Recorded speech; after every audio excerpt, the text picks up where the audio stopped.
All right, good afternoon. Welcome to the 12 News Connected Desk. Here's a little bit of what we'll be going over in the next 5-10 minutes. Weather, a cold front coming in. We'll give you those temperatures, what you can expect. It's going to be chilly, plus Storm Team 12 saying there's a possibility of even some snow, as well as several homes and businesses in McPherson are evacuated right now after a hazardous material spill involving an overturned semi. Plus, the City Council approving a contract for incoming City Manager Dennis Marstall, offering him nearly $300,000 a year, plus benefits and bonuses. We'll go over all of that. Let's start with weather. We've got meteorologist Adrian Campa here with us now. We talked a little bit earlier. It's going to be cold, plus some snow chances. It is December, though. Yeah, it's 'tis the season when we have to start really worrying about these stronger cold fronts moving in, bringing the chance of wintry weather. Looking to be brief, we had a warm up today. You step outside, it feels much warmer. It does. And even comfortable compared to where we've been the last couple of days, but still some active weather on the horizon. Our next weather maker tracking in tomorrow. A cold front will be blasting in, and as it does, pretty strong wind switching to the north, and there is a chance for some light snow for parts of Kansas, but then everybody feeling like winter by Thursday. So our snowfall forecast: far western Kansas, the areas in the lighter shade of blue, that's where we could see up to an inch of accumulation. Mainly areas along and near the Kansas-Colorado state line. No accumulation for central or the eastern half of Kansas. So here's a look at where that next weather maker is currently sitting. An area of low pressure north of Denver, that cold front moving through the Dakotas, and as it does, look at all that precipitation in the Dakotas. So eventually some of that will clip western Kansas. So let's time it out. Overnight tonight, skies becoming very cloudy. Can't rule out some snow flurries with the cold front, even here in eastern Kansas. But again, snow flurries, those little tiny snowflakes coming down, it doesn't accumulate. But you'll notice a strong northerly wind taking shape. And for western Kansas tomorrow afternoon, we'll have those light snow showers.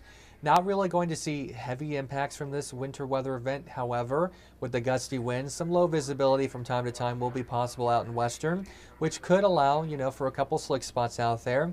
And by 7 p.m., Future Track's overdoing it a tad bit. Not going to see widespread snow here in the eastern half like it's showing, but some snow flurries definitely a good possibility for eastern Kansas. But the areas that could see up to an inch will be the far western and especially southwestern part of Kansas. But here's the issue: widespread gusts at 25 to 35, some areas even gusting to 40. That's bringing some pretty chilly air in. So by Wednesday afternoon, those feels like temps dropping into the teens and 20s across the area. Then waking up Thursday morning, most of us down into the single digits, Keith. So hopefully we've all been dealing with, rounds of wintry weather lately.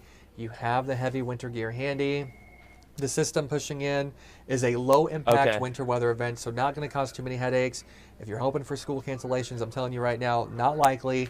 It's just basically another day in December here in Kansas. Think roads could be slick? There could be some slick spots in far western Kansas. So if you happen to know somebody traveling, you yourself are planning on traveling I-70 corridor, west of Colby towards Goodland into Colorado, or even 54-400, into far southwestern Kansas. That's the kind of corridor where we could see a couple slick spots, but looking to be relatively minor impacts to travel. So that's good news there. But still, with gusty winds, Keith, and wintry weather coming down, always best to use extreme caution when out and about. People learned a lot yesterday here, even in Wichita, when we only had light snow coming down. So. Well, when you get that much traffic on a road, it wettens it up. Plus, you have cold weather at the same time, so ice is over. We had 7 crashes on Kellogg at one point yesterday afternoon. I believe I saw like 30 just in Sedgwick County. Yeah. So take it easy out there for sure. All right, perfect. Thank you, Adrian. Several homes and businesses in McPherson evacuated right now after a hazardous material spill involving an overturned semi. We'll have the latest on this in about 90 seconds.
All right, welcome back. The latest on that hazardous chemical spill that happened in McPherson this morning. They're still cleaning up.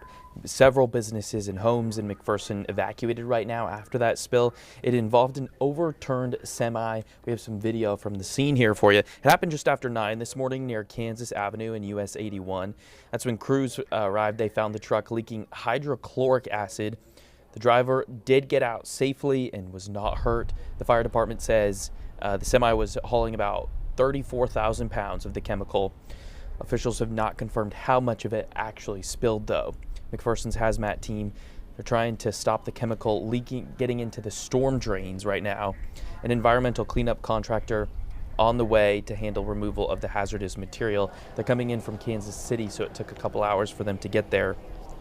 Roads, though, in this area still closed, and a warming shelter has been set up at the Cedars on Cedars Drive.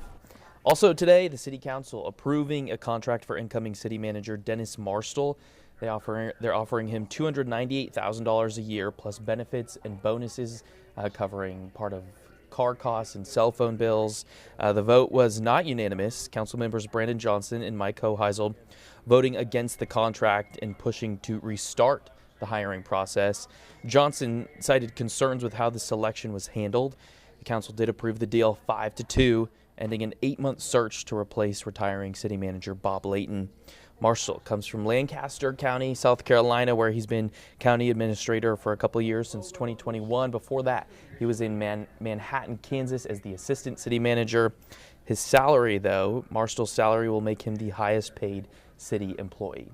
All right, that's all we've got right now from the 12 News Connected Desk. Be sure to join us for 12 News starting at 4.